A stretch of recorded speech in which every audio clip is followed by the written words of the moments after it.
Shelter and Solidarity, a deep dive with activists and artists during this moment of COVID pandemic.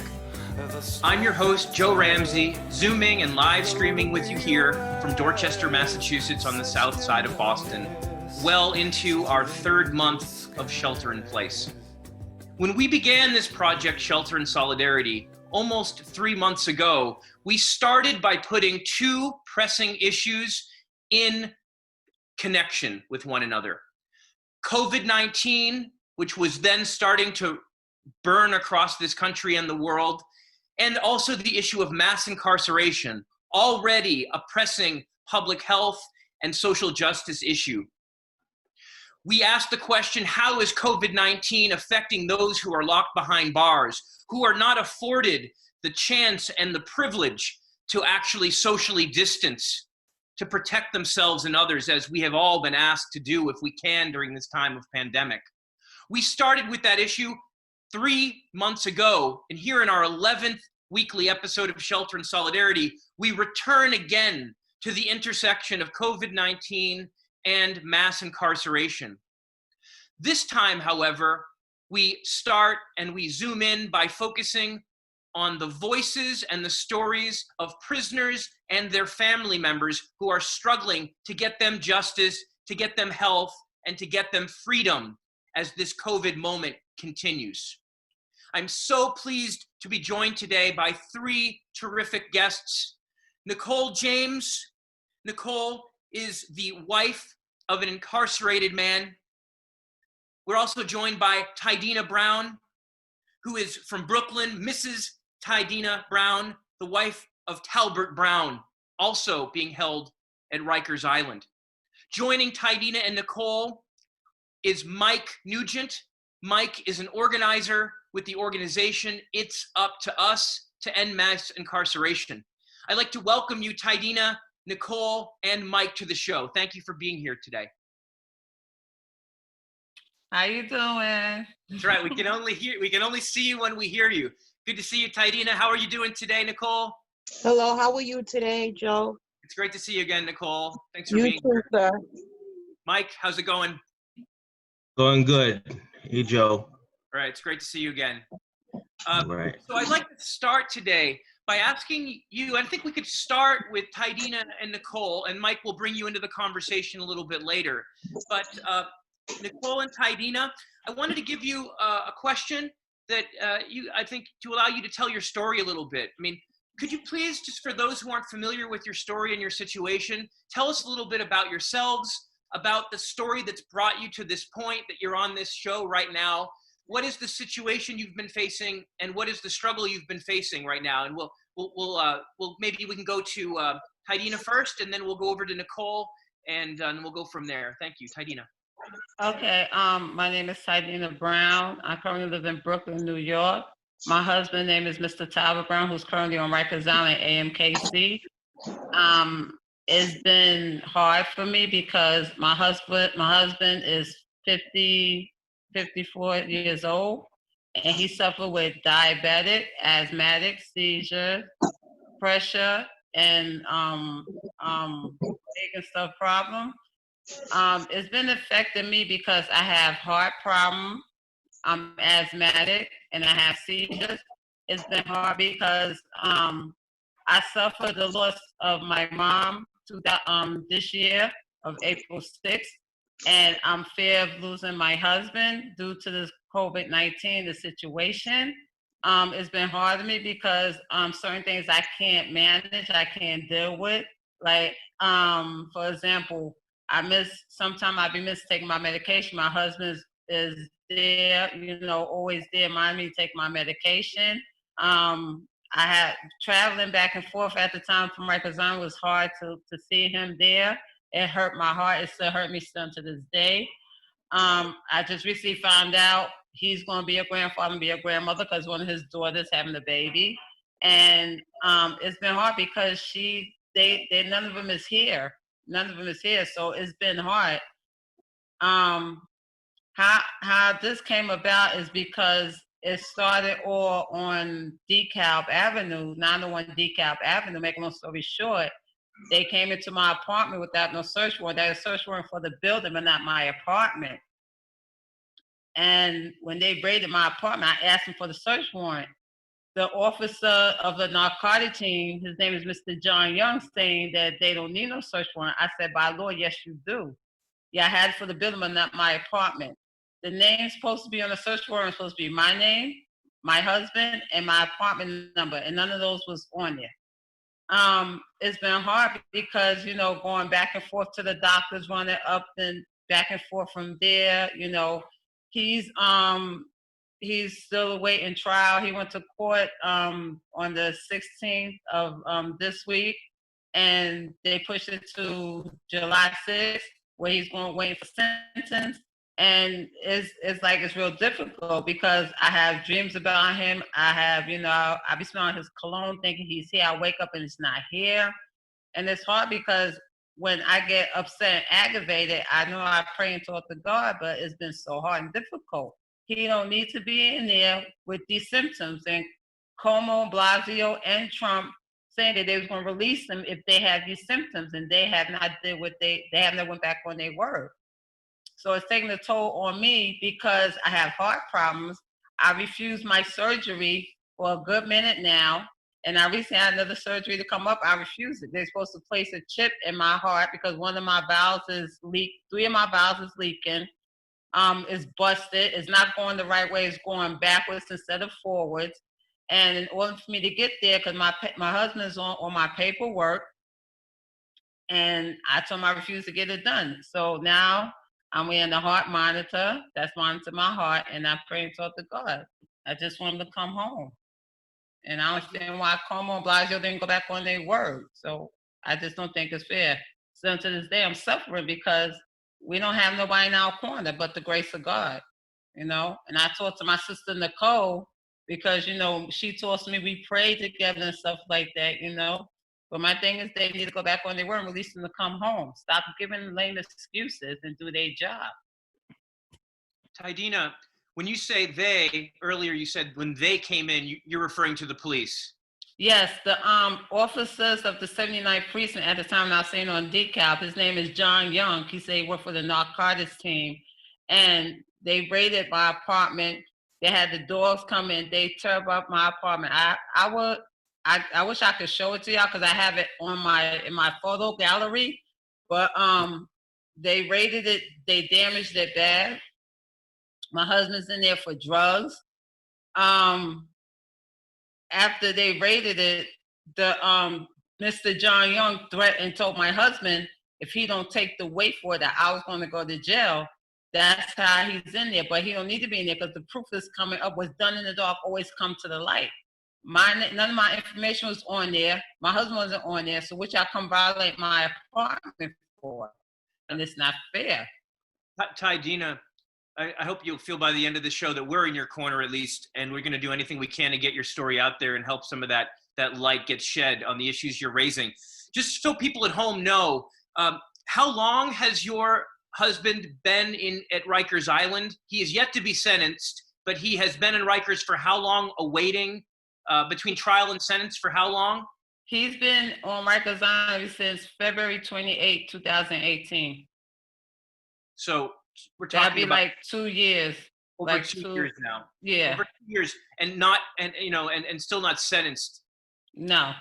Right. No. We'll come back to that, and being subjected to the conditions and to COVID, potentially to COVID-19 in that cramped facility. Yes. Nicole, I want to bring you in at this point. Could you tell us a little bit about the background of your story that's brought you to this moment and the situation you find yourself in now, and what we need to know to kind of understand where you're at right now with this situation? Well, October 10th, 2018, my husband, the cops bust into my home as well. October 2018 at 4:43 in the morning, and they said that they had a search warrant that I never seen, but somehow after about 10, 12 months have my husband been in jail, then they came up with a warrant. He's incarcerated for, they said, a gun inside his home. He been in there since October 2018, which is 20 months, without a trial, without anything. They just holding him. His bail is so high. It's like that they gave him a bail like I'm a millionaire, and I'm just a working mother, a working wife and mother. His bail is $250,000 or $150,000 bond. They said because of the record he had, but the last felony he had, it was 20 years ago. So they saying that that's one of the reasons why the bail is so high. It's been a struggle because it's like going back and forth. It's emotional for both me and my children. He's 53 years old, as he's over his 50s as well. He'll be 54 in August, and it's just a struggle. And it's like what they say that they supposed to do is like he have a right to trial soon as he get arrested, but it's like they holding him until they feel like they want to go to trial. And it's like almost some like the young man Khalif Wilder that stood on Rikers Island for 3 years for a book bag in which he's never stolen. And I don't know, I heard that it's supposed to have been laws passed that they supposed to hurry up and take them to trial, but he's still waiting to go to trial. His court date is July 6th as well. And I don't know if he's going to go to court or if they're going to have a video court. And also I found out that the cops that came in here, it was in a newspaper, I think he told me it was Tuesday.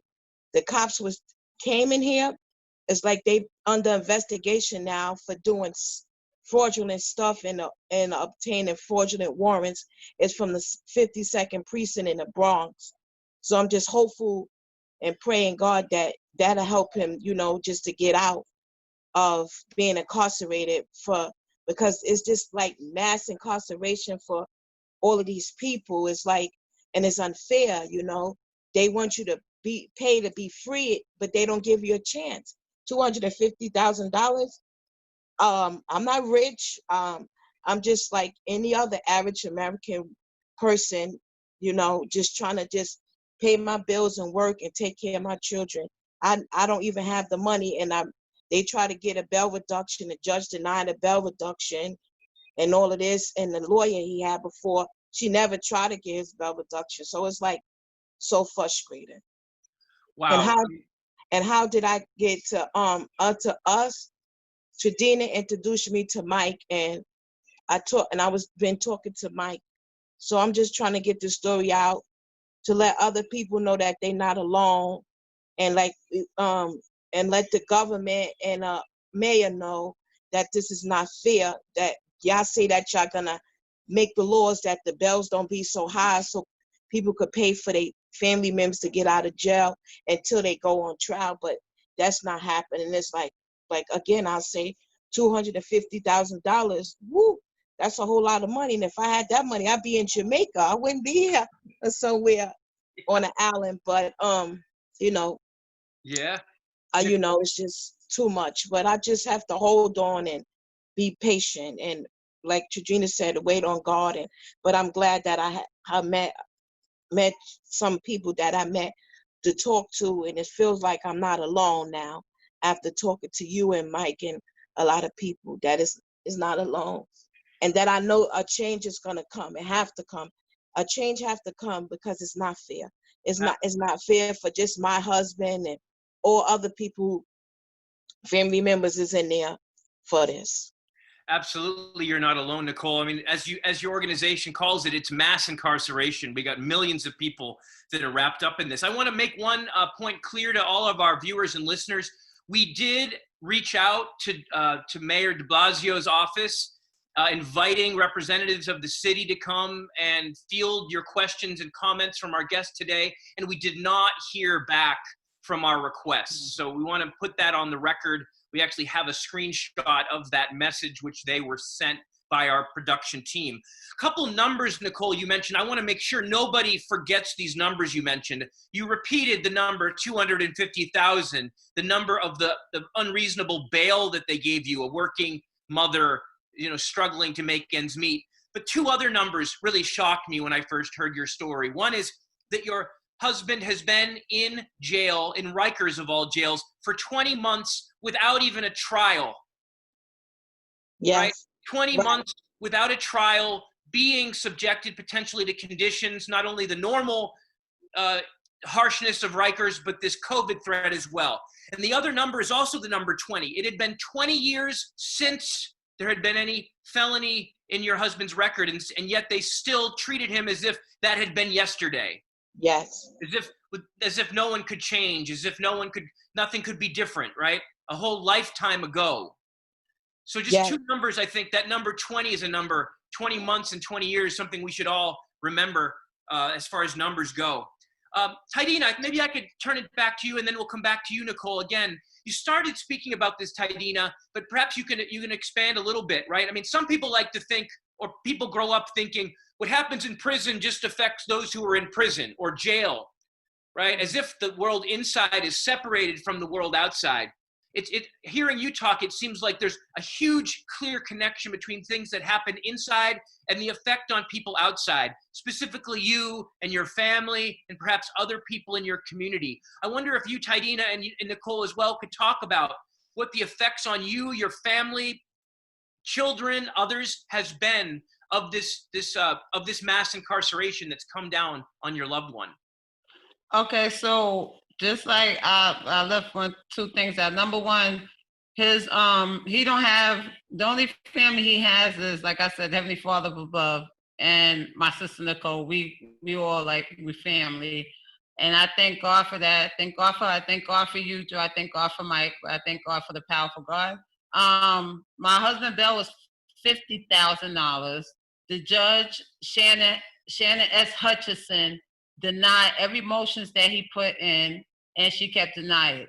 And then the other judge that he went to was downtown Brooklyn at 330 Livingston.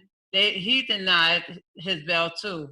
But my thing is what's really bothering, because I already have my brother who's upstate, my husband has his brother who's upstate, and I have my other brother who's upstate. And I got to deal with this. Then the loss of my mom is taking a whole lot of toll.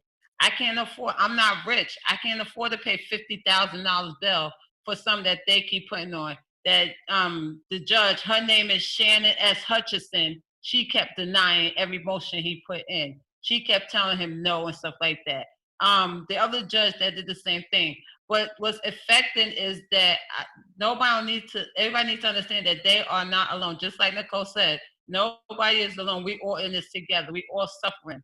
It's worse in there because, for the fact, they ain't got no social distance. They got no hand sanitizer. My husband, he wears the mask and stuff like that. And I asked him, he said, okay. He said, be feeling sick lately. So it scares me because I don't know if he has the virus. It's 2 inmates that was brought in there. One, of course, has the COVID-19. They took him out and they put him back. One was next door to his cell. They took him out. He died, and they never cleaned the cell out. My husband's in AMKC right now, and I'm fighting for his life. And It's hard because if you're a diabetic, you could easily attract with that. And right. It's hard because he's a diabetic. And by de Blasio and Cuomo keep saying that they just releasing people on parole. Why is you letting them sit in there just because they have a high profile record? No, these people that you let out on parole had the same situation. They let murderers out. They let rapists out. But why is y'all constantly letting our loved ones still sitting there? Because y'all refuse to go back on your word. I can't afford to pay $50,000. None of his family is with me. The only one that is with me is God, and he has a sister named Beverly, but she's in Valdosta, Georgia. And I thank God for her. But my thing is this, it's just too much. And my thing is they need to go back on their word and stop having us suffering. It's hard because I have a heart problem. I have heart disease.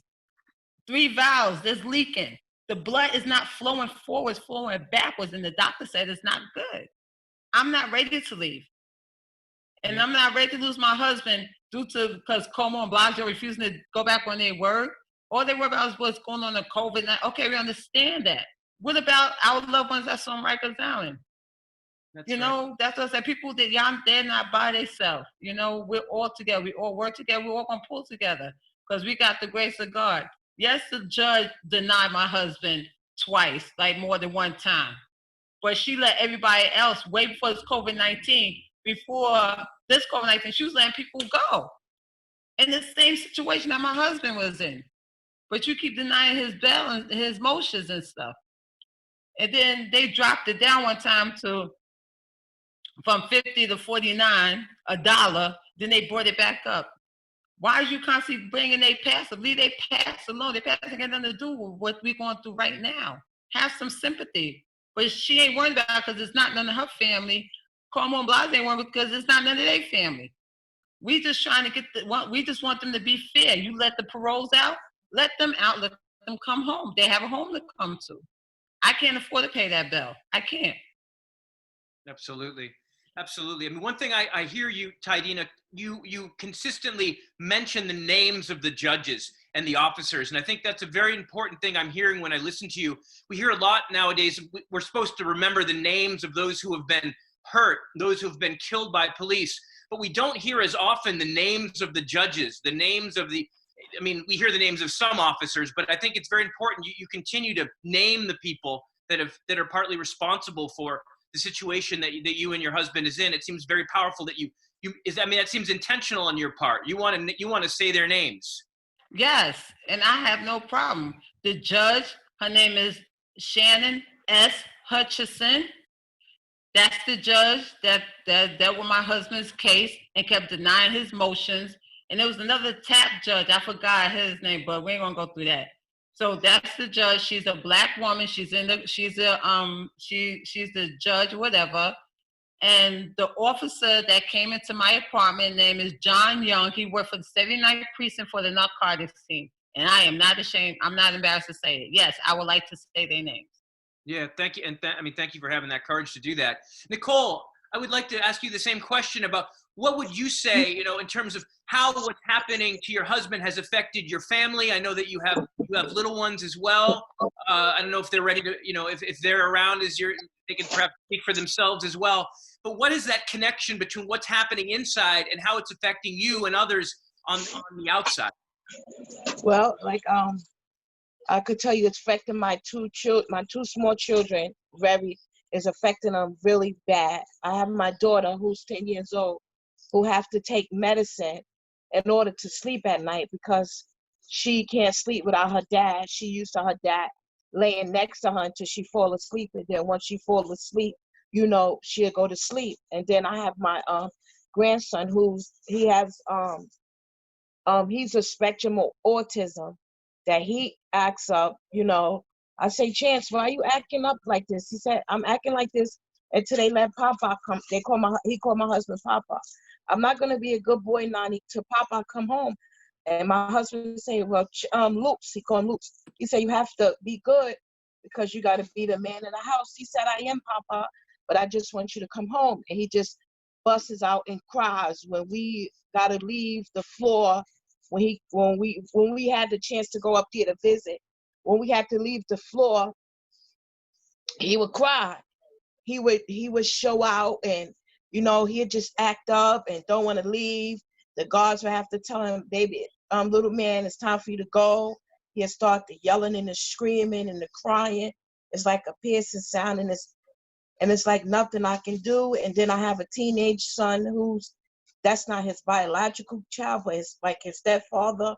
It affected him so bad. He graduated last year from high school. He didn't even attend his graduation.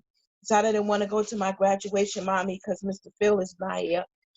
It affects me emotionally because it's my husband. And it's like, it's so much, it gets so overwhelming. And then I got even more nervous with this COVID-19. It's like he had someone that was in the house area he was in that had COVID-19. They took him out and they never brought the man back. So, that's kind of scary. And if it's okay, I'll let you let my. I think we're having, Nicole, you're muted again. How it is of having her dad down. Is it okay? Yeah, could you just do that introduction again? Because we lost your audio for 1 second.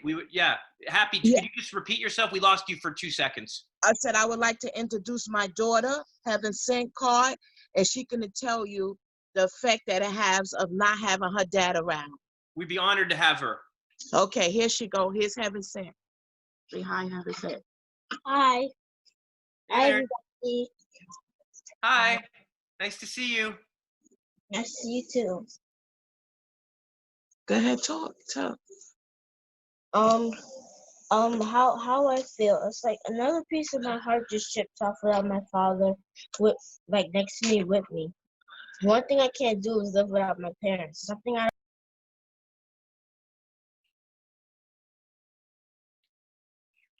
We're losing the audio again. I don't know if we can unmute Nicole and our additional guest here. I think you're back now. Nicole, are you there? Yes, I'm there. Go ahead. Could we actually roll back about 10 seconds and you could pick it up? We heard the beginning of what you said. We want to hear the whole thing. So give it to us one more time, right on camera, okay? okay. Go back. Say it from beginning. How I feel. It's like another piece of my heart just chips off without my father like here with me or next to me. One thing I can't do is live without my parents. Something I don't want the cop want the judge to do is keep him there for 8 years. It's something I think, my opinion, I think that cops are racist. So now say if my dad was a white person, right? He probably would have came out the next week.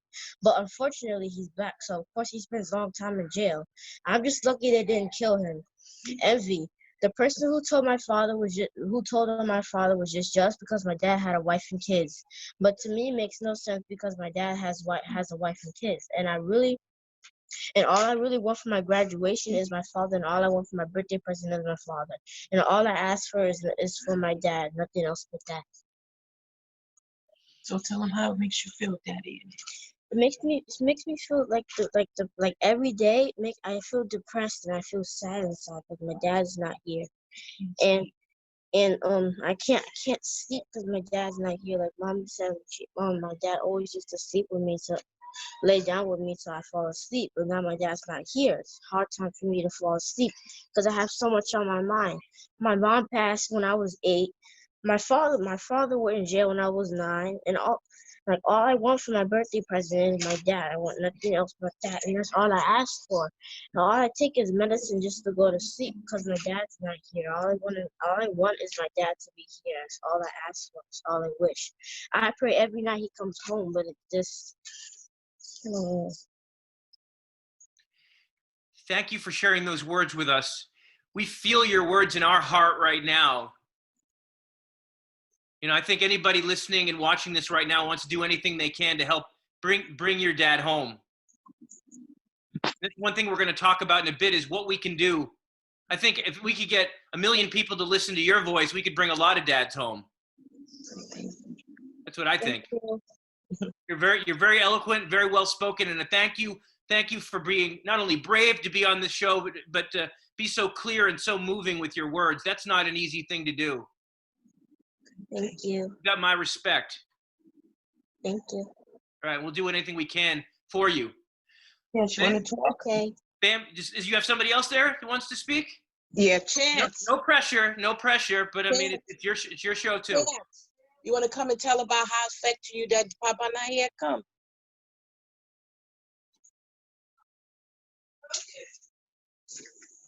Yes, Daddy. Yes, Daddy. Come. They only got a little bit of time. Come on. We can wait, or we can come back a little bit later if somebody wants to think about it. Come on, come and tell them. Say hi. Tell them your name. Hey there. Hi, my name is Chance. Champ? Chance. Chaz. All right, Chaz. Chance. Tell it to us. Tell it. It's affecting me that my father's not here. Like I'm bored playing with. I'm sad and I'm bored staying home, and I don't hear a lot of music. I don't hear a lot of fun. I don't hear nothing. You know? Well, Dad, something about Papa. Something about Papa. So go ahead, tell him. And I'm also that I don't like it. I don't like it because he barely didn't even do anything. Hello. Yeah. Yeah. Thank you so much for that. I remember you telling me on Tuesday that your father was really funny, right? That he makes really good jokes. Yeah. When you say that it's boring without him, that he makes life fun, right? Because he's got a good sense of humor. Yeah. Yeah, they make you laugh, makes life better, right? Yeah. Yeah, that's what you told us on Tuesday. Yeah. Yeah. Well, thank you for sharing your thoughts with us. It's really important you're speaking up. I hope you keep doing that. Okay. Okay. Do you have anything else you want to say? Just let your mom know. We'll put you back on camera. Okay. Okay. All right. It's on the meeting. Nicole. Yes. On the meeting. I mean, it's hard to come up with words after that. I spoke today. But I guess what I want to ask is another question about family, right? We're hearing different aspects of what it means to be family, right? I know when you and Tydina, when I met you on Tuesday, you introduced each other as saying you're sisters. And it was only after we talked for about an hour you said that you had met on Rikers Island. Yes. Right. Or, and so I wonder, that's a different way of thinking about family. If you could say a little more about how you met and what family means and how you became sisters in the sense of what that means to become sisters in this situation, sisters in struggle, you might say. Maybe we'll go back to Nicole and then Tydina, you can come in on that too. No problem. I met, like I say, I'll go up to see my husband. I met Miss Tydina Brown on my way going up to see my husband. Actually, her husband and my husband used to talk first, and then we introduced each other, and we connected, and we had a bond because it's like our stories were similar. Of what happened to our husband happened to my husband, and it's like we've been a support system ever since then, because we don't have so many people with a support system. Some people sometimes they like to judge. They like, oh, he's incarcerated, maybe he deserved to be in there because of this and that, and that's not the case. Everyone is human beings, and sometimes even a stranger could be your family. And family don't also means that you have to have the same blood. Anyone could be your family if they're your support system, if they listen to you, if they give you a hug when you need it. Just use someone to talk to other than yourself. And it is, and I'm so grateful that I met her, because she been like a real support system to her. And now that I met you, Mr. Joe, and Miss Serena, and the other man, and Mike, I consider y'all my family as well, because y'all here to help me and to listen to me. Well, it's like without a prejudgment, because I have some family that like just judges my husband, like, well, if he wasn't using drugs, if he wasn't doing this, then that wouldn't happen. It's like, it's hurtful, because sometimes you need support. And like Tydina said, I lost my mom, like it was 4 years ago, but still every day is a struggle. And my husband was there to support me, because I was so depressed that I wanted to commit suicide. I can say that, but he was my strength. And it's like, with him going, sometimes it's like, what I'm gonna do, but I'm glad I got Tydina to support me. So that's what I mean about family. It's like supporting each other in the time of need, and not just good times, also in the bad times. So that's what I mean, and I met her, and I'm grateful that I met her. Thank you, Nicole. Tydina, would you like to speak to that too? Talk about your sisterhood, whether it's about Nicole or about family in general, and maybe also what It's Up to Us has meant to you, just however you want to take it. What does sisterhood mean to you in this moment?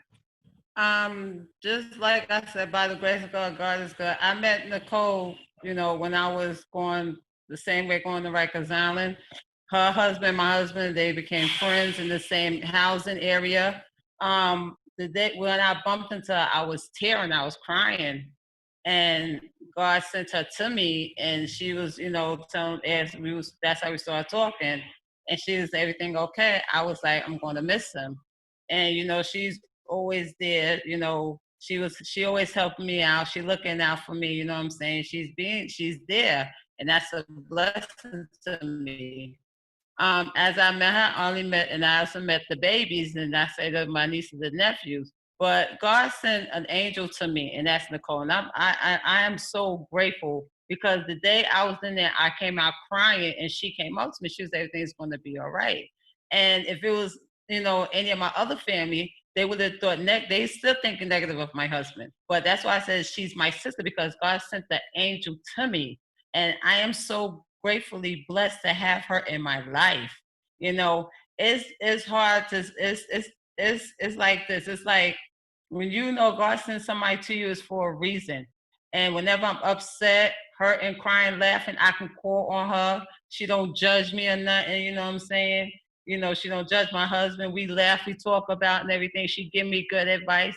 Still to this day, she give me good advice. And I'm so blessed that God blessed this angel in my life.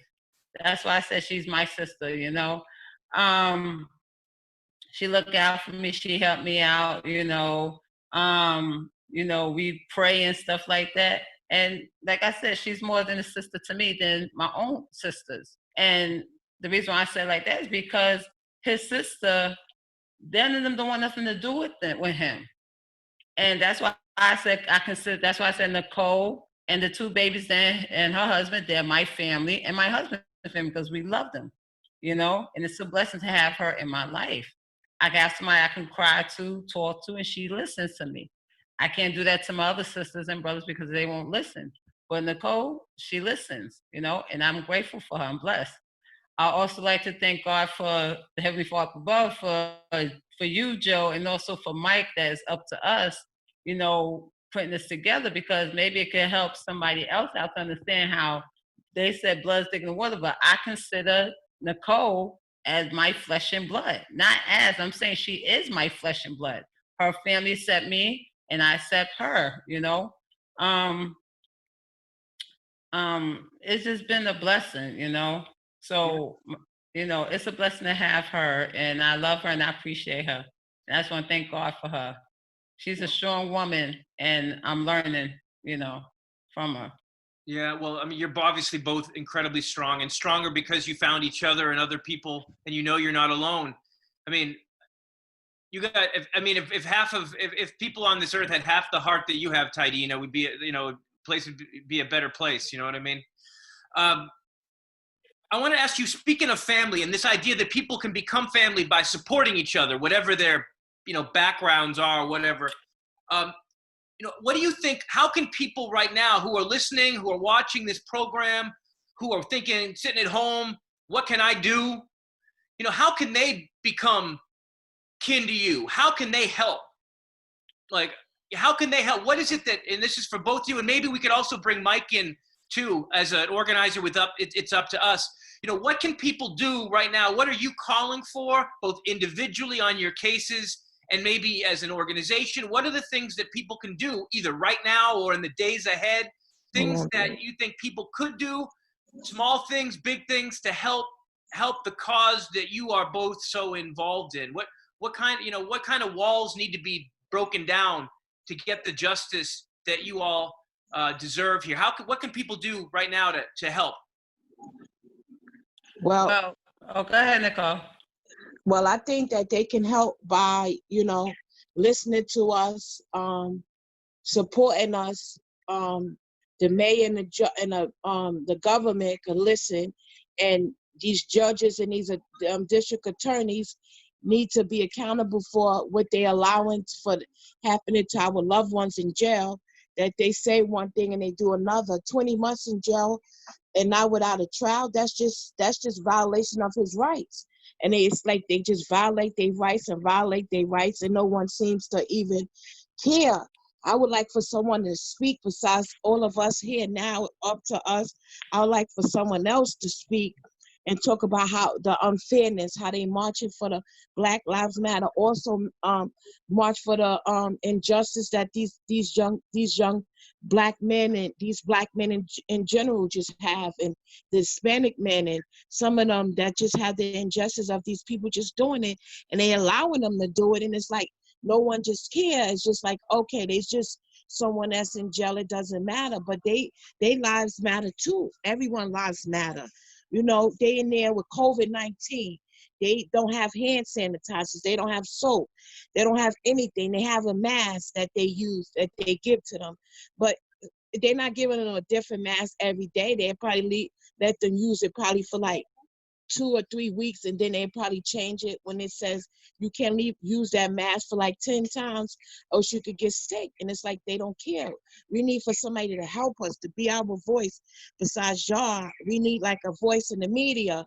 We need a voice we do Facebook, Instagram, all these media outlets to help us to get our stories out, so people can know that is not fair. It's just an injustice. And then they can hear the voice of my children about how it affected her, a 10-year-old girl who can't sleep at night, who have to be probably to strive medicine to sleep at night. That's just not fair. It's just, we need help, and we want to help peacefully. We don't want to protest angrily, no riots or nothing. We just want our fair share. We just want our husbands to have their day in court, a fair day in court, not just the prosecution get to talk and they get to keep them in there until they feel like they ready to take them to trial. 20 months, that's just crazy. Or 26 months, February, March, April, May, June, like 24, 25 months. Tydina husband been in there until they decide to sentence him, and he still got to wait till July. It's just not fair. Absolutely not fair. It's just unconscionable to waiting 20 months for even a trial. Yes. Ridiculous, especially even without the COVID. But with that, it's even worse. Tydina, Yes. you want to speak to this as well? I mean, I know it's a big question and there's a lot of different answers, but to those who are listening, maybe some people have not really followed these issues much before, have not been directly touched in the way that you have by this, and maybe they're just learning. Or maybe there are people who are active, who are protesting in the streets and are looking for what can they do to help cases like that of your husband, as well as Nicole's. What would you say to people who are looking to try to do something to help you? Maybe they're not your family yet, but they want to help. What could they do? What would you like to see people do or not do?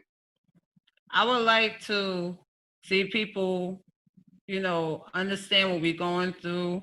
I would like for people to understand that it's hard, that how we suffering, and how that is taking a lot of toll on us, and more is it on them. I would like people to understand that it's no time for being picky or saying different things about. It's not about what's going on in their life. It's about what's happening right now. I would like for them to understand that it's just real hard on us, that we have to wake up in the morning. Like Nikki said, my nieces and nephew wake up without their dad there, without her husband. It's hard because, I have asthma, my husband has asthma, and sometimes it's hard for me to breathe. And I dream about him, and I wake up and it's just a dream.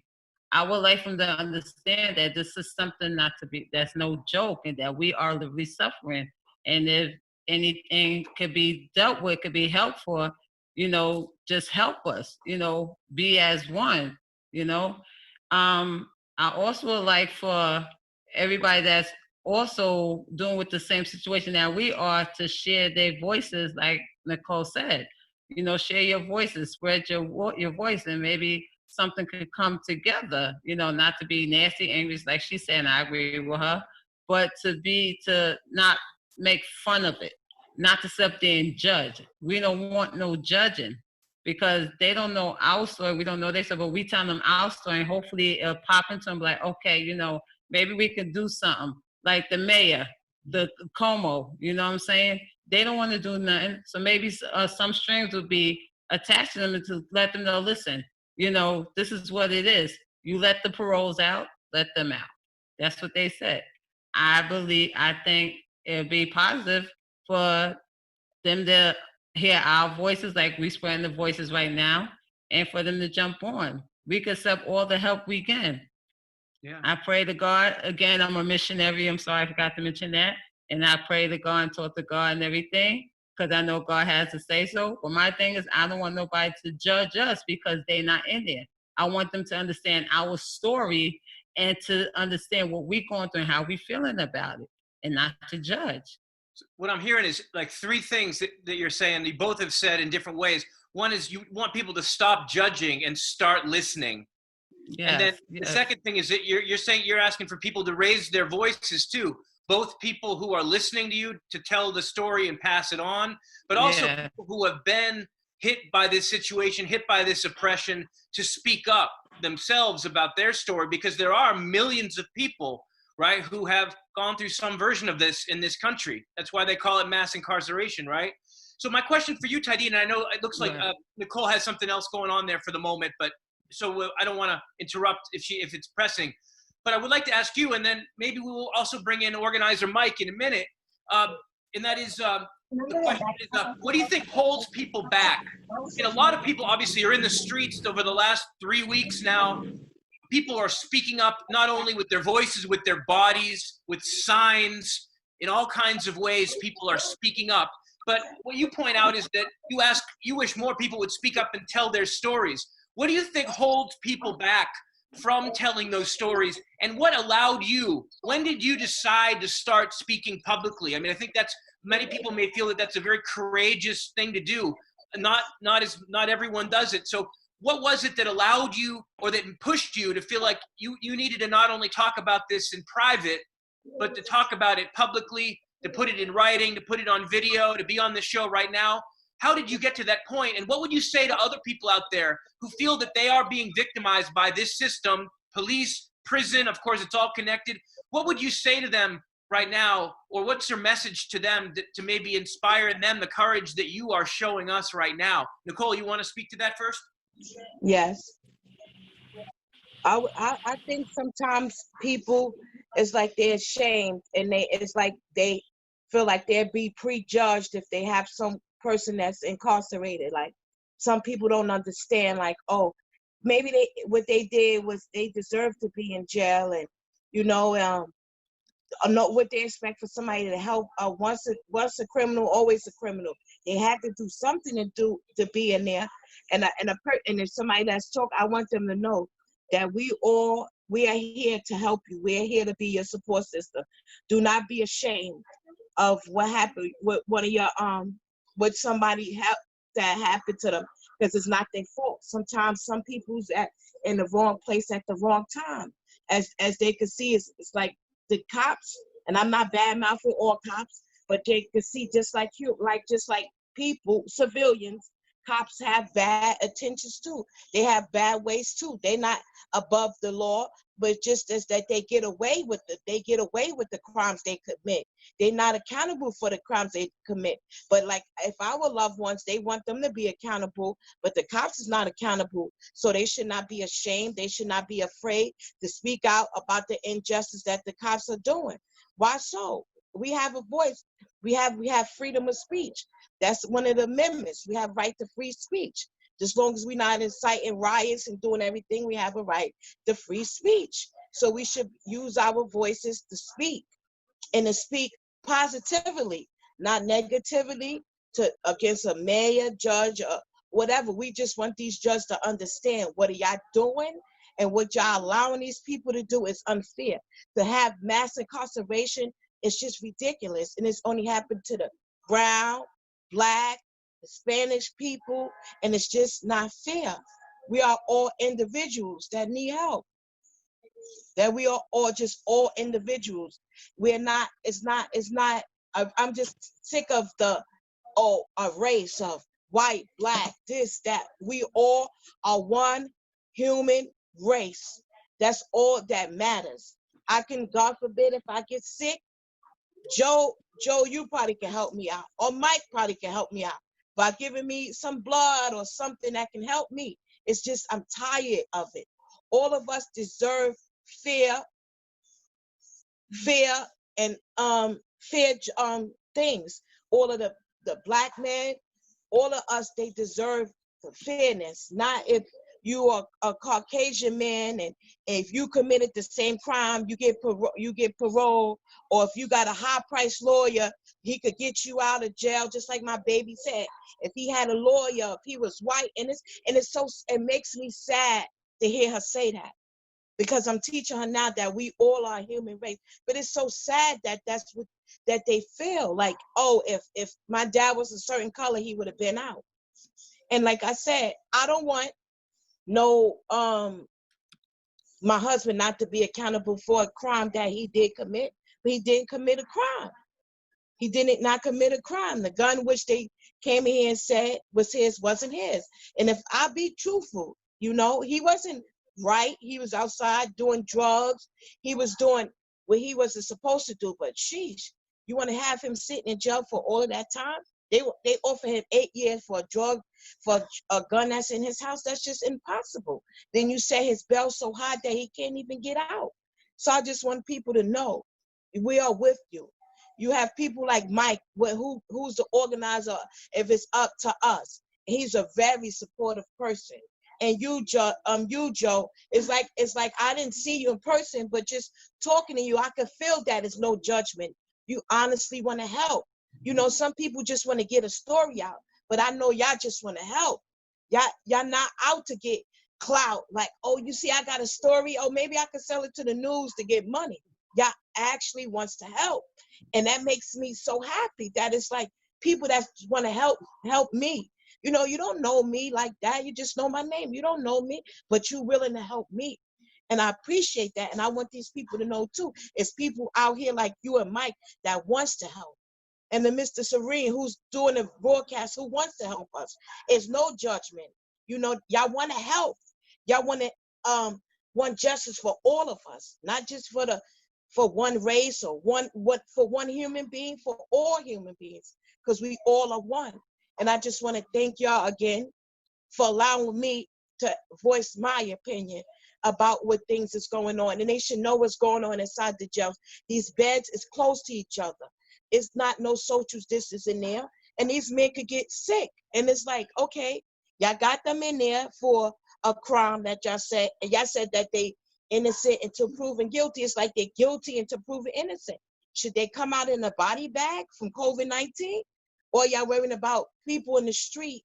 You and everybody lives matter. All the people lives matter. In prison, out of prison, homeless, not homeless, rich, poor, we all are human beings. All our lives matter.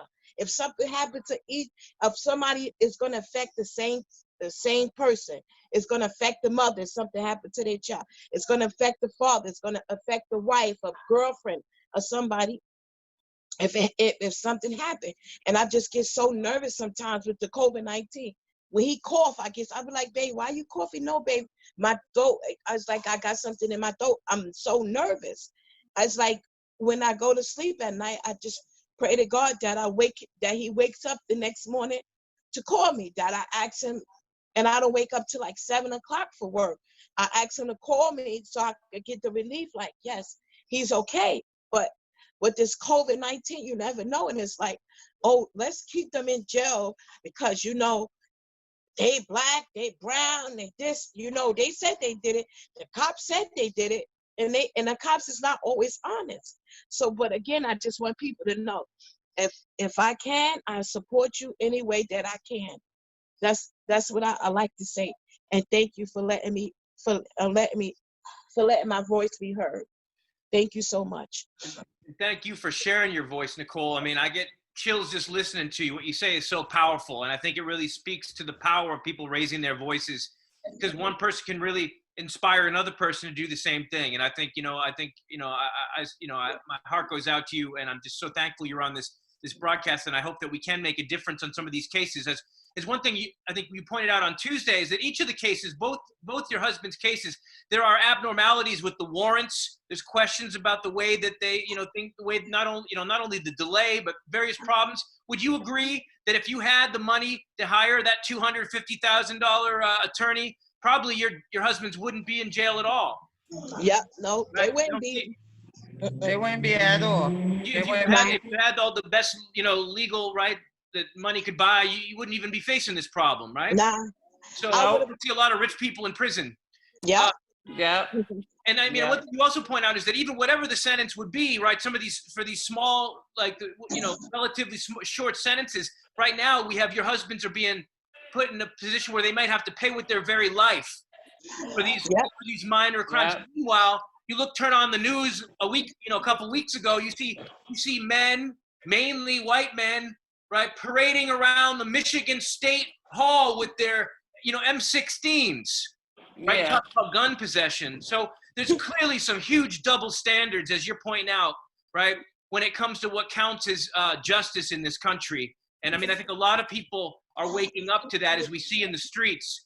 People from all walks of life are waking up to these long, 400-year-old injustices here. Tydina, do you want to speak to this issue of what it took to speak out, why you decided to speak out, and what you hope speaking out accomplishes?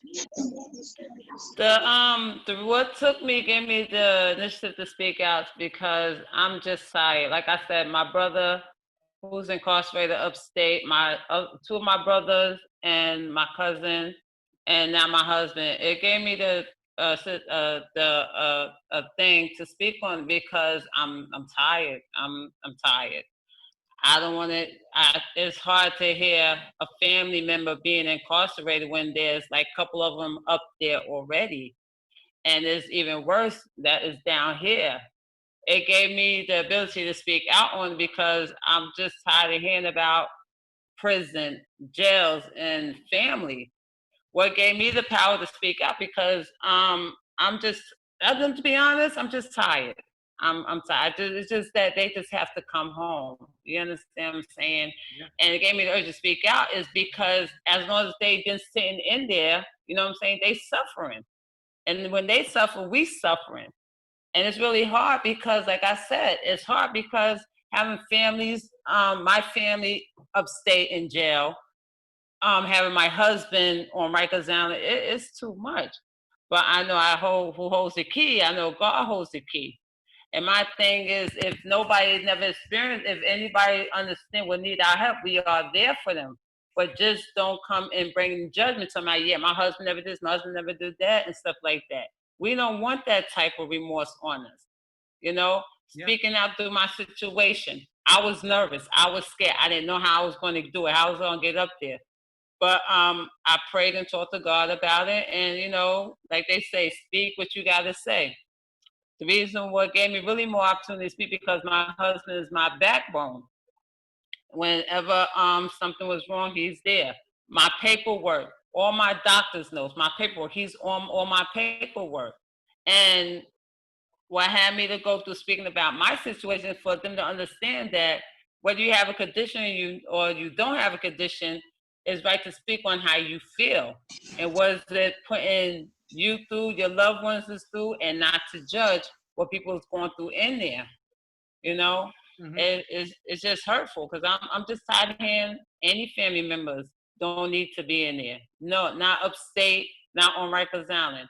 I'm just tired. What gave me the urge to speak is just me being tired of it. I'm tired.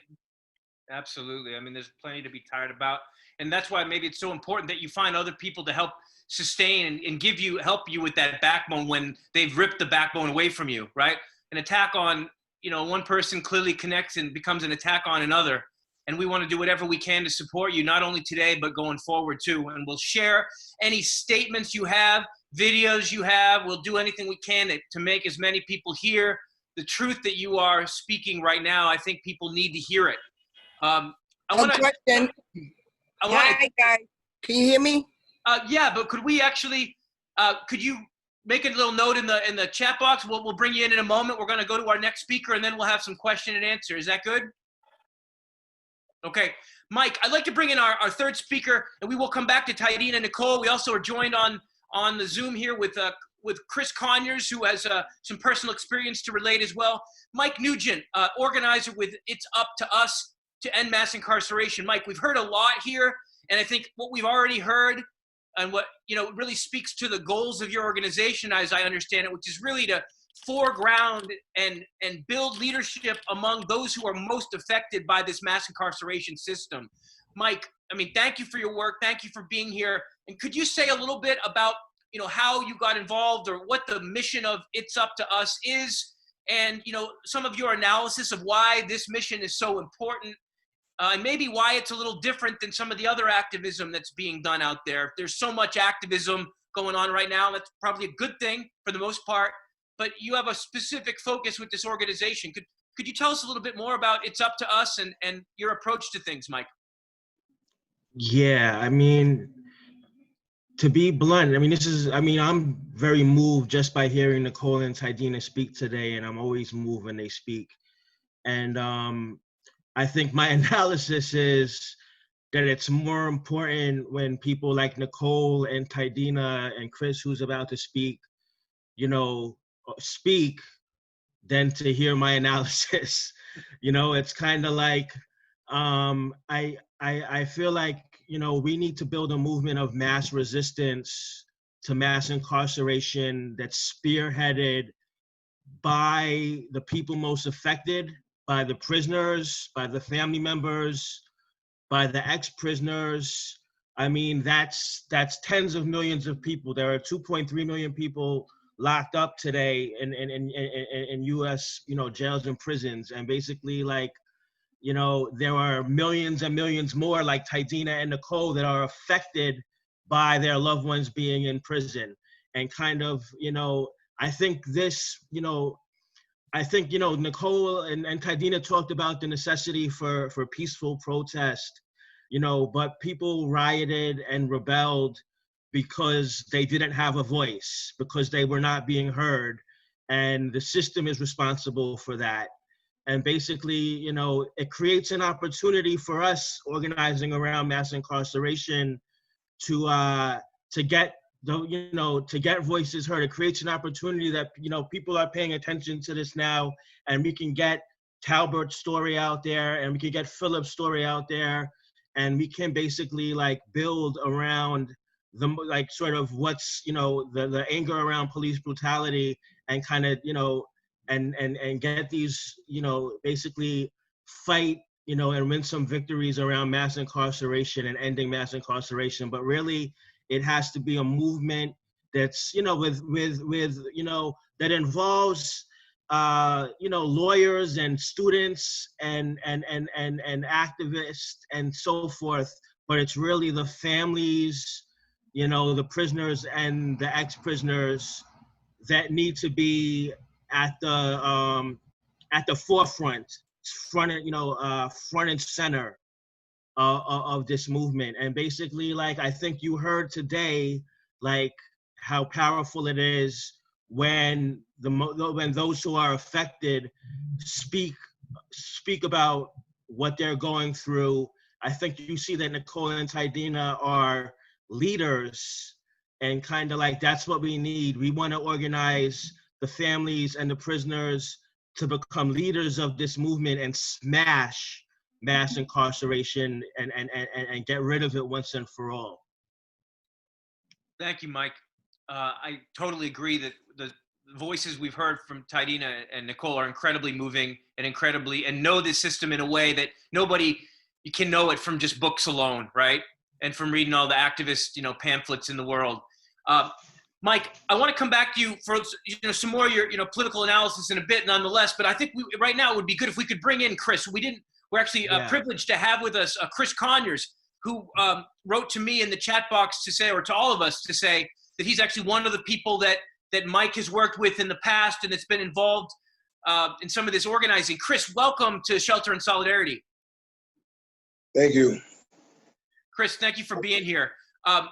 You wanted to ask a question or make a statement, Chris. I would just like to open up this space to you. As Mike was saying, we need to hear your voice. You have some relevant experience and observations to share, so lay it on us.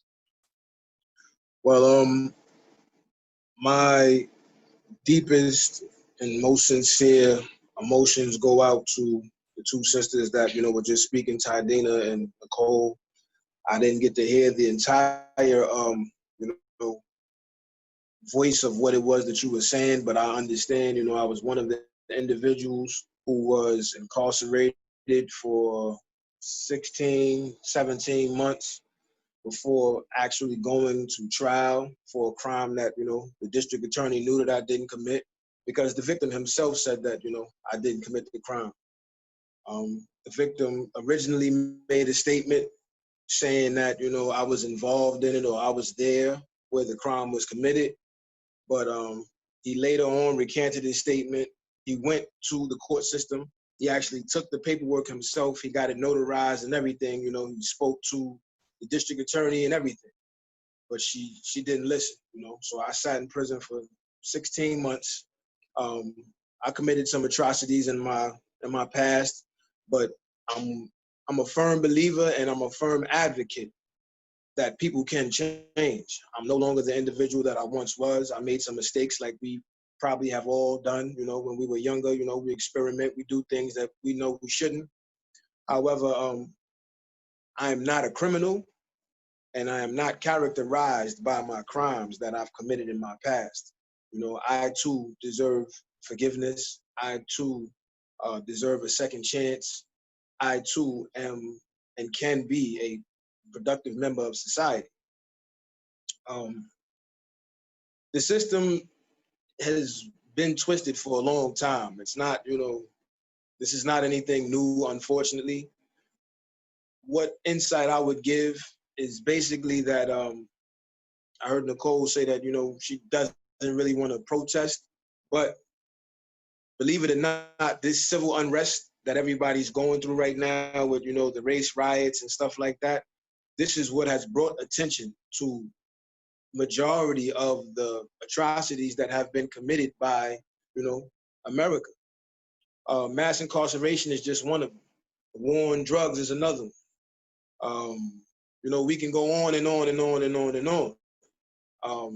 You know, gentrification and, you know, the list goes on. But we have to protest. We have to protest. The protests should be peaceful. They should be strategized. The biggest voices that could ever be heard are voices such as my own and voices like, you know, you two sisters have just, you know, put out there. People need to hear you. People need to hear you. You need to encourage your husbands and, you know, your significant others to write letters to Mike, write letters to Kelly, which is, you know, his partner, and It's Up to Us. And not just them, other men who are incarcerated with them, because, you know, these things do get heard. Maybe they don't get heard as much as we would, you know, prefer for them to be heard, but they do get heard. You know, it's not 300 people on this Zoom chat, but, you know, each one teach one. And, you know, we all pass the word on. So, you know, the system has been broken. It's been broken. A lot of the laws and things that we know of are not necessarily laws. There's a lot of penal codes and, you know, ordinances and things like that that aren't necessarily, you know, factual. But I learned these things, you know, while being incarcerated. We have to protest them. We have to protest. We have to speak out against these things. The word has to definitely be spread, not just, you know, on things like this Zoom. There has to be, you know, other podcasts. We possibly have to get on, you know, mainstream radio stations, you know, WBLS and, you know, V103 and, you know, because people listen to this stuff. And attention has to be brought to it because there's no household in America, white, black, brown, or indifferent, that is lacking a man, and, you know, there's nothing wrong with it. Every household that is lacking a man, period, there's something, you know, there's an imbalance there. Every household deserves, you know, the right to have a father or a male figure in it. So, you know, I understand the pain completely because I was that missing entity. You know, I have an 11-year-old son. You know, me and his relationship have been tarnished tremendously. You know, I spent a lot of time out of his life, you know, through my incarcerations. And, you know, this system knows, you know, that it doesn't make anybody better. Anybody that goes to prison, whether or not it's for a crime that you committed or, you know, being suspected of committing a crime, it doesn't make you better. You come out bitter. You come out, you know, upset, not necessarily looking for revenge, but you come out, you know, feeling as though you were robbed of something, you know, robbed of life. In certain countries, it's not even considered a crime, you know, to run away from, you know, the police. In fact, here, it's not considered a crime. If an officer, you know, speaks to you or he tries to say something to you and you run away, by law, it's not a crime for you to walk away or, you know, run away. But, you know, these are the things that we get arrested for. But, you know, like the biggest problem I would say is that, you know, a lot of us have been, you know, indoctrinated to believe things are true that are not true. Police are not here to teach law. They're not here to even implement law. They're called police because they enforce policy. Okay, policy and law are two different things. Law is, you know, the law of the land. It doesn't matter where you are. You know, law is constitutional. You understand? Like our Second Amendment rights, you know, the right to bear arms, the right to freedom of speech. These are laws. What we know of and the things that, you know, we get arrested for that's not law. So a lot of the things that, you know, Black and brown people, you know, and impoverished people are being arrested for, we're not even really committing crimes. But the system has to make money, and it's always been about money. It's always been about money, you know. So, I mean, the biggest thing that I could say is I know we might not want to protest, but this is what we have to do. Not only do we have to protest, we have to speak out as loud as we possibly can through social media. There's a lot. It spread like wildfire, you know, the riots and stuff like that, and the looting and everything that was going on when, you know, George Floyd was killed and everything. But we need to bring just as much attention, if not more, to the mass incarceration, to the twisted justice system, and, you know, just keep a focus on that, you know. But we have to, you know, create this same civil unrest that is going on about George Floyd and, you know, other Black and brown people being killed. We have to spread that same civil unrest about this mass incarceration thing. Yeah. Because I've been a victim of this numerous times, you know. So it's not, you know, it's a revolving door. You know, once you get trapped up by it one time, it's like it's hard to, you know, kind of stay out. And I don't live the same life that I actually work for the same company that Mike works for now. You know, I work with, you know, people who have experience in mental health. You know, I help people. This is what I do. So, you know, like, at the end of the day, like, I'm a productive member of society, and I could have been a long time ago, but I was never given a chance by this justice system. You know, so like, but that's what I would say.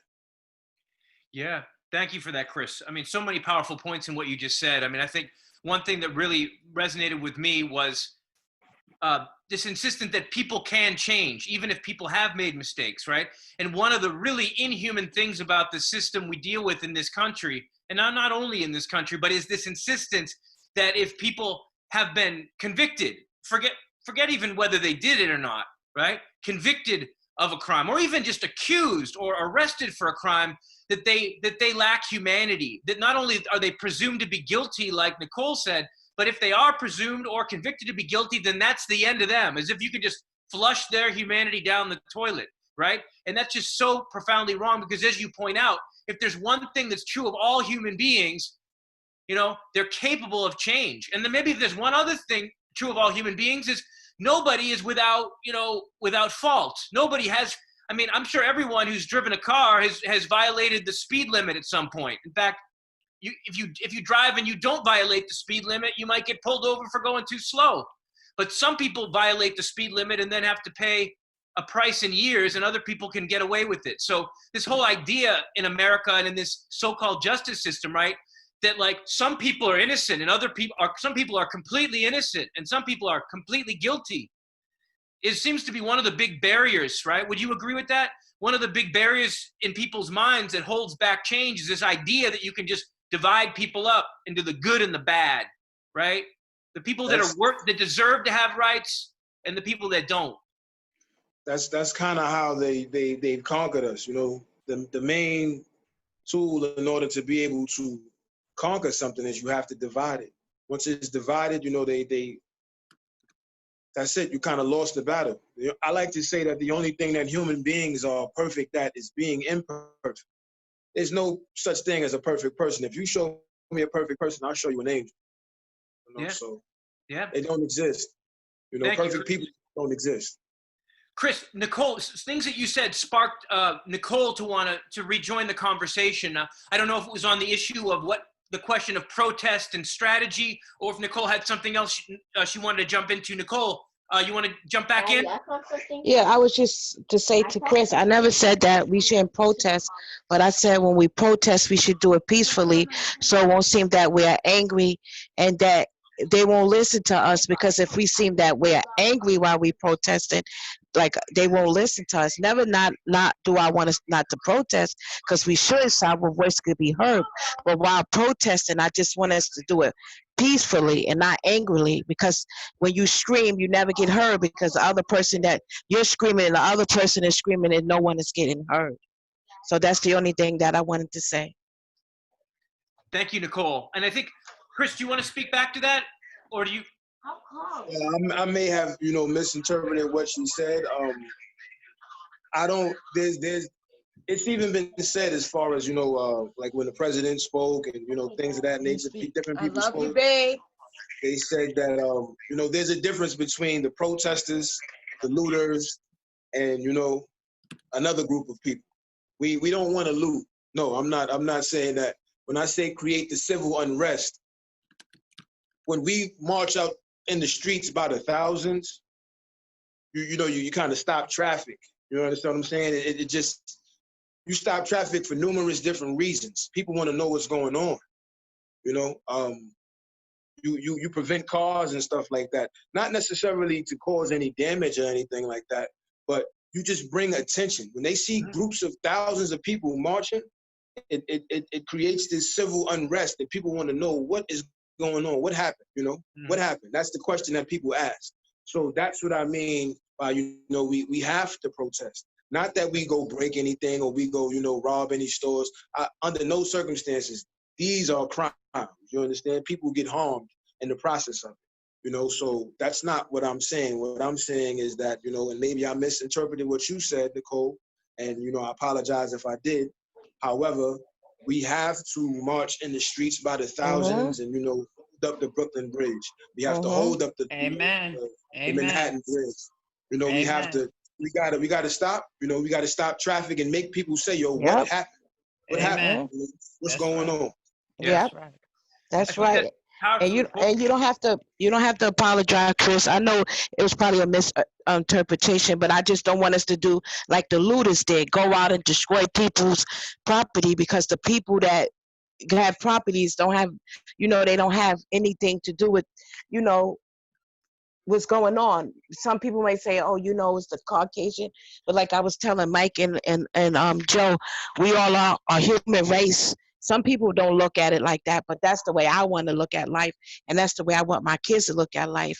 It's sad that that all of us don't have the same mentality. And listening to you, I see how much you have grown and stuff, and it's like I'm glad that you got a second chance to prove who you was, and that you wasn't you wasn't an incarcerated man. You wasn't a black man that deserved to just be in jail. That you was a human being who your mother raised you to be, a strong black individual or strong person anyway. And I'm glad that you shared your story. So it gives me hope that my husband will be looked at same like you, and not just, oh, he just came home, he don't want to do nothing, because that's the stigma that they have of some of the people that come home, because some of the people come home and they don't want to be productive. They want to go back to doing the same thing they do. I also want to march for that and talk about that as well. But that's not the platform right here to talk about it. I'm just saying, to stop all of this nonsense. So I think it sounds like you're in agreement. Many people have been commenting on the rebellions. Of course, many people have made it clear that when there have been riots or property destruction, a lot of the time what brought that on was actually violence against people from the police, right? And then property destruction follows from, right, the police actually using violence against people, the police interpreting the kind of thing that Chris is talking about, stopping traffic, even if it's non-violent, as if it's a violation of order. So, but one thing I've heard going around, even people who advocate massive non-violence as the best possible strategy, invoking Martin Luther King and others. Some people say, well, you know what? If it wasn't for the property damage, American media and politicians would just be ignoring the whole thing. The paradox sometimes seems to see the nonviolent voice, I don't even say nonviolent, but the voices only get heard when something makes the mainstream America pay attention. I don't know what you all think about that. Does that sound right to you? Or that's an analysis I'm hearing out there, that idea that, that maybe more people will hear the stories like y'all are saying, precisely because some people have gotten so angry they just can't take it anymore. I mean, do you see it that way, or is that different than the way you see it? Do you see like, I don't know, does anybody want to speak to that? You want to come back to that, Nicole? Yeah. Well, some people, in my opinion, I'm going to start with my opinion. Maybe they say that if there wouldn't have been violence in the media, but I seen a lot of protesting that was not violent, and a lot of people got hurt. Like I live in the Bronx, and they was by the Supreme Courthouse, and the news was out there, and they heard them, and they wasn't doing no violence and stuff. I mean, like, violence to violence, in my opinion. I'm not saying it's is written in stone. I'm just saying it's my opinion that sometimes violence don't get things done. It's not the key. And we could go back to Martin Luther King. He did it. It was nonviolence. When people started to become violent, he said, I don't want that. The stories I read, I don't want it to be violent, because again, violence, they don't want to be heard. I mean, like, that's just my opinion of this. Other people might have different opinions, but I just don't think violence is the key to anything. Okay.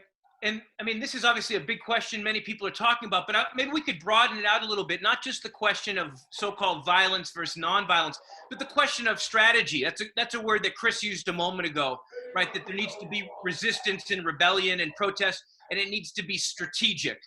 And I guess, I would welcome you all to speak to this question of, like, what does it mean? And maybe we can open it up for others who have been listening to the conversation. I know we have a lot of people who've been following these issues very closely, including Victor Wallace, who's written a lot about this and corresponds with many people on the inside as well, including revolutionary organizers inside prisons.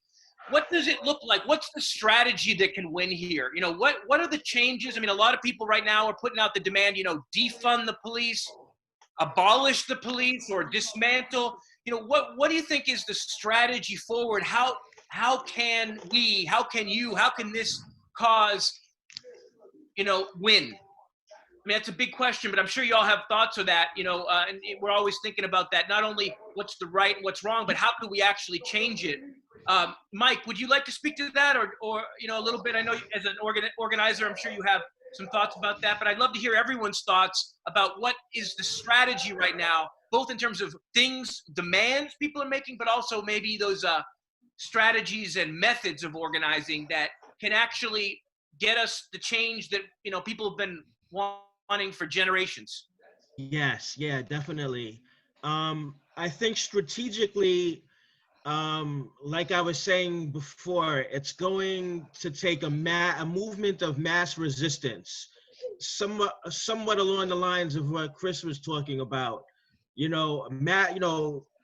Spearheaded by the family members and the prisoners and the ex-prisoners. It's going to have to take place inside the prisons, outside the prisons. It's going to be spearheaded by the people most affected, but they're going to have their friends. We do political education when we meet, and we talk about kind of who are our friends and who are our enemies, and we kind of break that down, and we try to find whether or not we kind of, how we see these things, basically.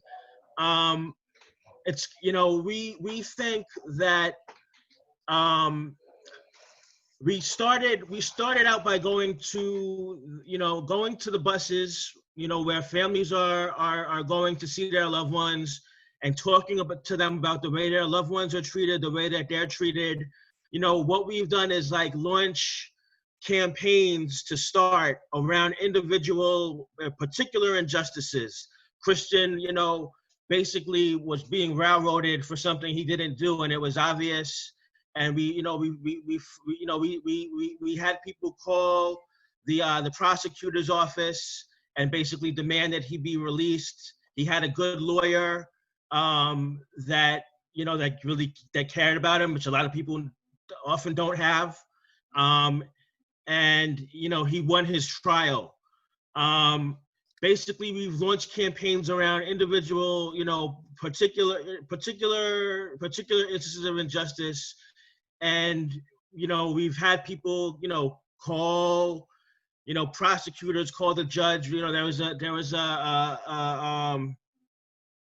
recently someone that we organized who, you know, who had bipolar disorder and was hit with a gun charge, and basically his you know, because he resisted arrest, you know, he was going through, you know, whatever he was going through in terms of his mental health, but he was hit with a $500,000 bail. And we basically, like, you know, called all of our contacts that we've met through the work we do at the buses. We've reached over, you know, we have a contact list of hundreds of people. And we basically demanded that, you know, we put out a demand that people call the prosecutor, call the judge, and demand that he be given mental health court, and that he be given mental health treatment.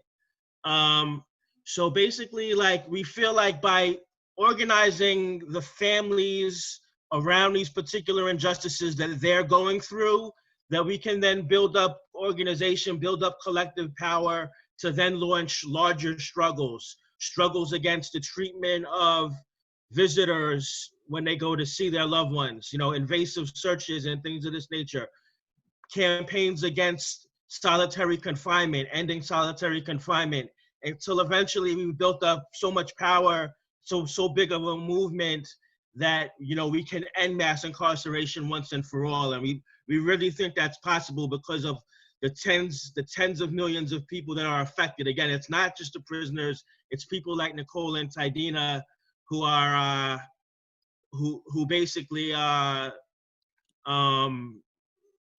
you know, are affected as family members.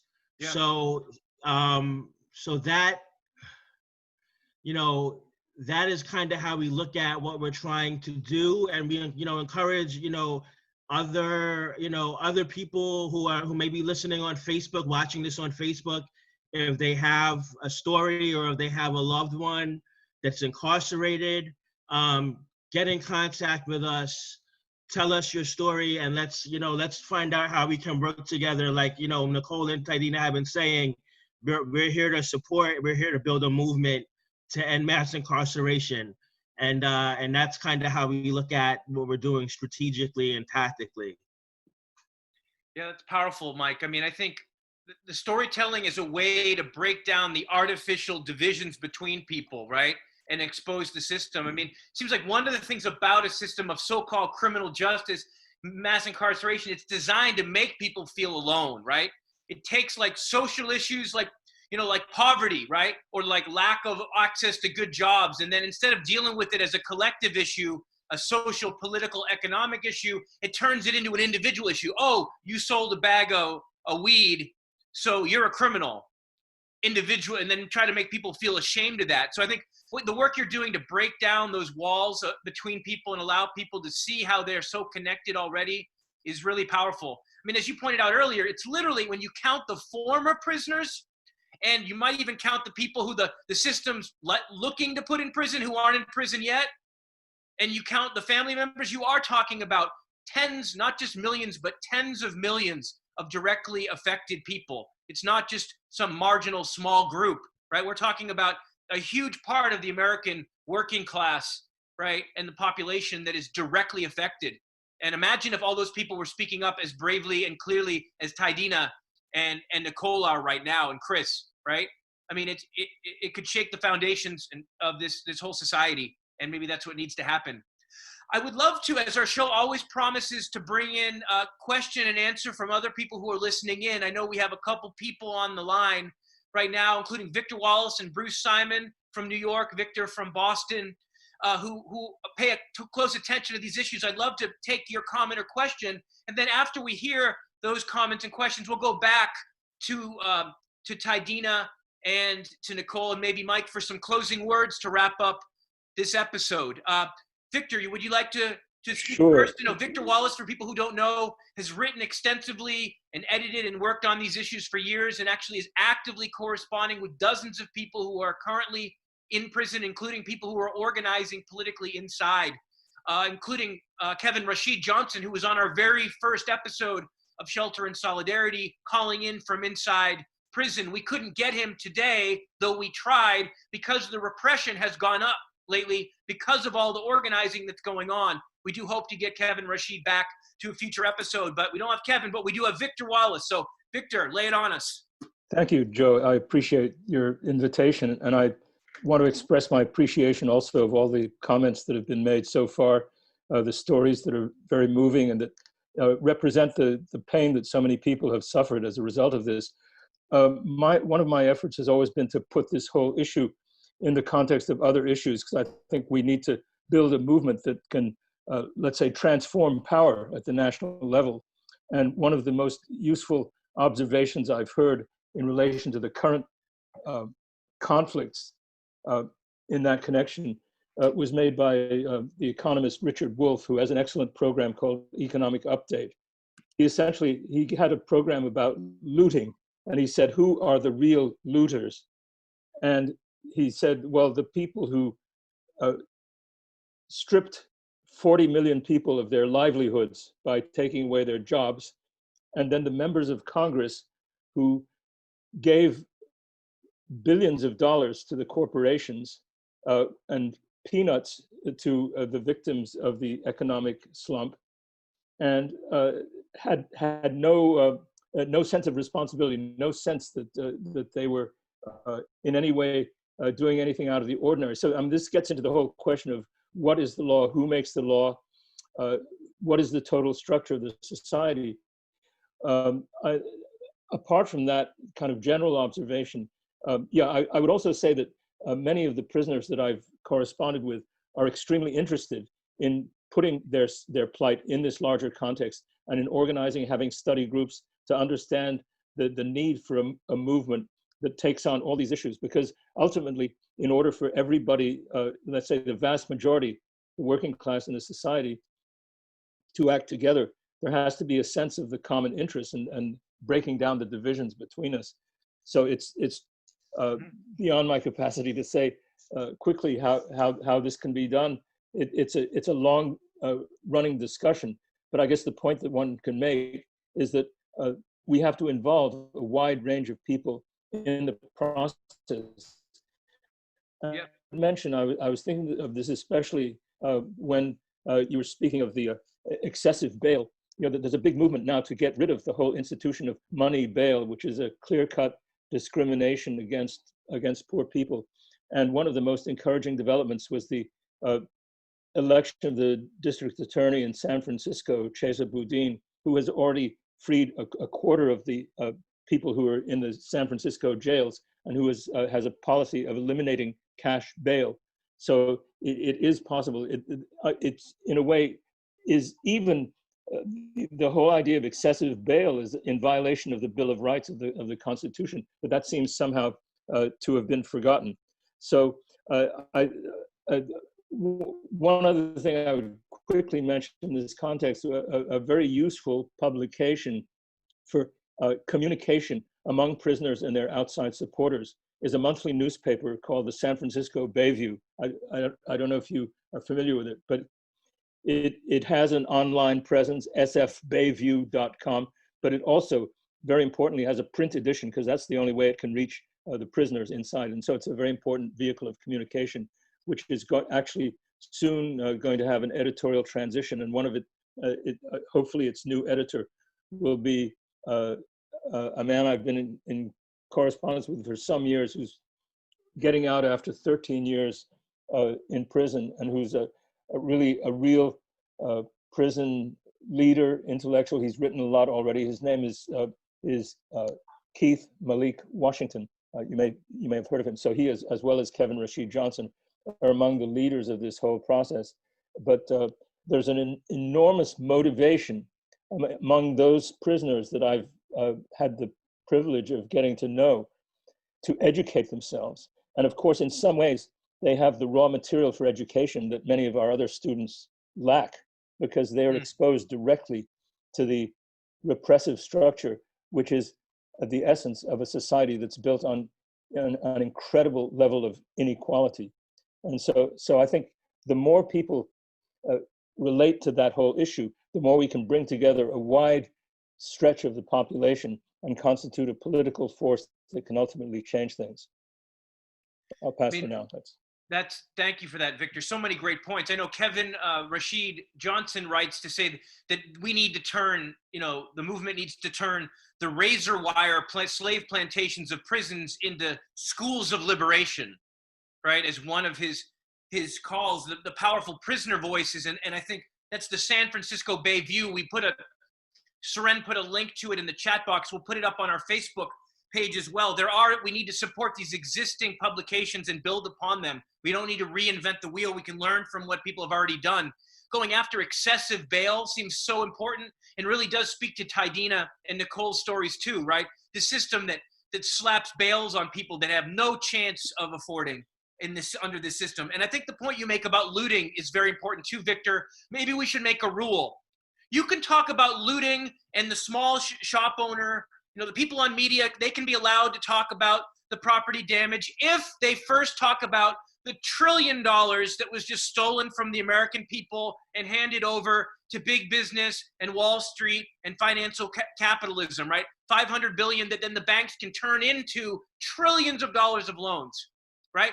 If that trillions was given directly to the people, there'd probably be a lot less crime, wouldn't there? Right? So, maybe we should make a word. You can talk about looting only if you're not going to talk about that looting, you have to shut up about the other kind of looting. I'm talking about people in power who want to talk about the looters, right? So, Victor, thank you for that comment. We'll hear what the rest of the group thinks about it in a moment. Let's take Bruce. Bruce, I know you had a point about specifically New York point. This is kind of a New York show today. And some days we got Bronx and Brooklyn. And we got you upstate, I believe, right? Yeah. Bruce, welcome back.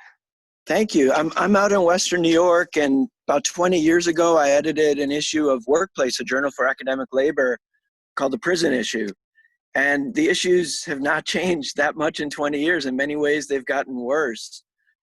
There have been some glimmerings of hope in New York as Democrats have taken every branch of government. We did eliminate cash bail last year, but now it's getting rolled back, or it's in the process of being rolled back. Governor Cuomo just issued an executive order, and this is where my question comes in, because I'm wondering if people see this as an opportunity or as a threat. The executive order, as he's described it at least, would withhold state funding from any locality that doesn't pass laws by April 1st of next year to reinvent or reform policing in their locality. So my question is, what do we want? What would we like to see out of the police? What would we like to see in place of mass incarceration? What are we going for? What's our vision, and how do we achieve it? And how do we achieve it in every city, every town, every county in New York so that it doesn't get co-opted and doesn't become just cosmetic reforms that keep the system functioning better at the things we want to change? Right. That's a great question. I think that's a great question to end on, and to give everybody, Tydina, Nicole, and Mike one last time to speak to this, at least one last time today. We hope to have you back in the future, and the little ones too, if they want, their voices are always welcome. Maybe we could ask you each, what's the change, that you want to see? When there's a lot of slogans going around right now. What's the big change that you want to see? And how do we prevent people in power from stopping that, or by pretending to fix things but actually making them worse, right? How do we actually? What's the change that you want to see? The people listening today, what do you want people to take away from today in terms of what's the world you envision, you want to make possible? Tydina, you go first. Go Tydina, Nicole, and Mike, and then we'll thank the sponsors and wrap up. I think is the 7 being incarcerated, they should do programs. It's been too much incarceration. Yeah, have a simple done. Tydina, I think you froze. Are you there? Maybe we'll come back to Tydina. She was making a very interesting point, I think, about programs for people rather than incarceration, which sounds like a very important thought. Tydina, are you back? We lost you for a minute. I think you're back. Are you there, Tydina? Tydina, we're not hearing you. Okay, Tydina, we lost you for about 30 seconds. Can you go back? We heard you say programs, not prisons, right? So what can you say more? My husband had called in, so I apologize. I know you're gonna call again, but I think, to be fair, if you can't let them out, in the proper area, put them in the program. Programs is due for people that it shouldn't be how old you are. It should be mandated to be programmed. If it's not programmed, ankle monitors. Stop sending them going back and forth to jail because it's hurting, it's making everything worse. People with family, people with loved ones, people with situation. I just don't think it's fair. It's not fair, and we're freezing on that with Tydina. I think it's certainly not fair, and I think Tydina makes a great point. Tydina, we're having a little trouble with your connection right now. Tydina, are you there? Okay, I think we're going to need to move on to Nicole. If we can get Tydina back, we'll come back to her. But she said a head full right there already about programs for people rather than incarceration, right? And I think that's really important. Nicole, we want to build on that. What else? Well, as she could say, yeah, programs. When they come home, give them like job readiness programs. Have like programs for them, like if they come home, to give them like skills to get a job. Give them like programs to get GEDs. Have fathers and have fathers programs, like fathers who have children. They just came out of jail. Give them a program so they can rebuild the relationship with their kids, so their kids won't feel so effective. Because as I know from experience, the effect of kids whose fathers is incarcerated, have programs like that. Like she said, more programs, less incarceration. What I would like to see with the police is for them to talk to us, not at us, to be like more compassionate, not have like the nasty attitudes, or have cops that was brought up down here in New York City instead of the ones that come from Suffolk County who don't know what it is to live down here in a, as they could call, in the urban areas. They won't look upon us like, look at them. They have like a prejudgment and they scared of us. And I remember when I was a little girl and I used to live in Brooklyn, I used to go walk up to the cops and talk to the cops and hold their hand and shake their hand, or they'd go to the store and buy us a candy from the store. I wasn't afraid of the cops now. I wasn't afraid of the cops. These kids is afraid of the cops. My grandson, who you see, one day we was outside and there was a whole bunch of cops. He said, "Nani, I'm scared of the cops." I said, "Why?"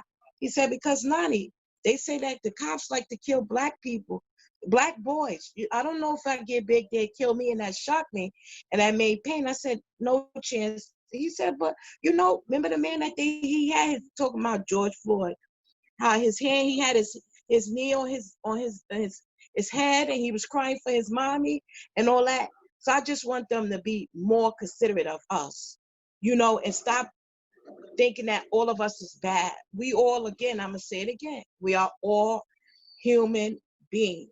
Treat each other like human beings and not treat each other by color, race, or whatever, or creed or background. Treat each other as, as one. What you want to say? My daughter says she want to say something. Good, Nicole. Thank you for that. Let's hear it. Go ahead. I was gonna say that what I think should change is that they should stop the looting. Cops should stop killing innocent black lives each and every day, such as George Floyd. And I just want them to stop.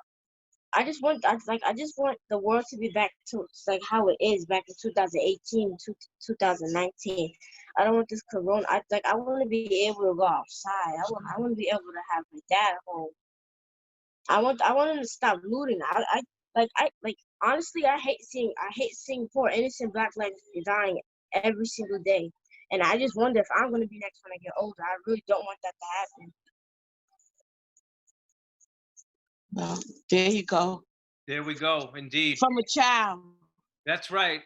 You never So, the children see it. We'd be in better hands if we had the children running things than the people that are running things right now. Yeah. Sometimes I think, and that gives me hope. You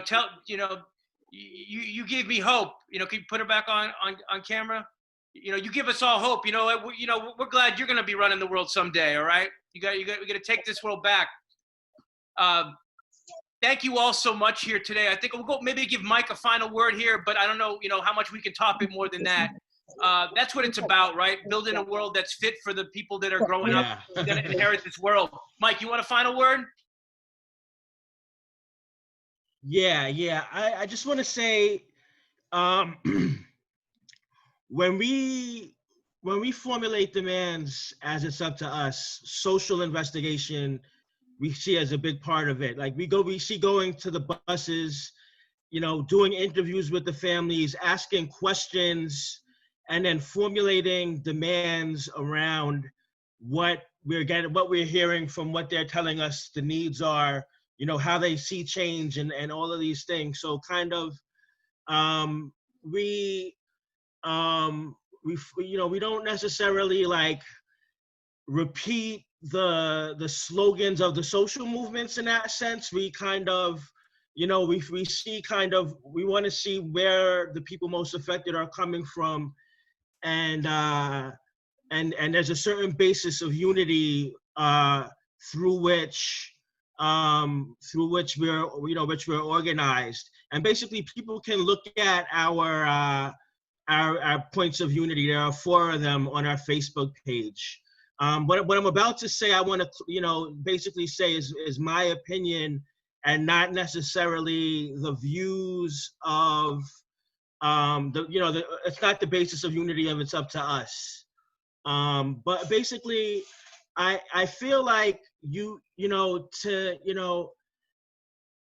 really get to a better world, like to answer Bruce's question, you have to really tear apart what's at the fabric of this country right now, and that's white supremacy, that's capitalism, that's basically like from the inception of this country, there have been systems of oppression to keep Black people at the bottom. Whether it was slavery to Jim Crow to mass incarceration, right? There's always, we got rid of one through our protests and through our resistance. They came up with another because we didn't get rid of it, once and for all. So basically, they've come up with other systems of oppression, and basically, like we have to basically like look at the systemic, issues. The sort of the we feel like in the 60s and 70s, like there was a turn where capital flew away from the urban areas. Jobs flew away from the urban areas and went offshore, and it left a population of people that that was not needed for capital to be profitable, for the capitalists to make profit. This is not, other people have this analysis as well. But basically, their answer to this is mass incarceration. Their answer to this is warehousing Black and brown bodies and poor white bodies even, in prisons. And basically, like, I think that we can end mass incarceration through mass resistance, most definitely. But I think we have to look at, the oppressive relations that this country is rooted in, and we have to basically, upturn those relations and create a whole new society. And I, so in that sense, if that's what Bruce was kind of getting at, I kind of agree with that. But basically, the unity of it's up to us is basically like around, where do people, what are the voices of the people saying, and kind of like how can we, push things forward and kind of like within the mist of our fighting against mass incarceration and fighting for the families and the prisoners, to kind of, begin a conversation about well, what kind of world do we want to live in? How do we get to a better world? If that makes sense. That's what I have to say. Yeah, and that's, I think, a perfectly and powerful note to end on. The struggle against mass incarceration is not only about ending mass incarceration, but getting rid of one of the great blockages that stands in the way of getting to the other side, to create a new world, to get loved ones home, but not only to get them home, but to make a whole new world with them when they're here, a world where every human being is valued, every voice is listened to, nobody is treated like they're an object that can be thrown away, locked up and throw away the key. We need to get to a world beyond that kind of treatment of people, right? And we won't know exactly what that world will look like until we tear some things out of this one, I think. I would agree with that. And on that note, Shelter in Solidarity will be returning next week. We hope that many of you will be with us next week for our show at 7, including, we would love to have you back again, Nicole, and join the next conversation. Tydina lost connection, but thank you, Tydina. Thank you, Nicole. Thank you, Mike. Thanks to the producers of the show, Saran and Tim and Linda.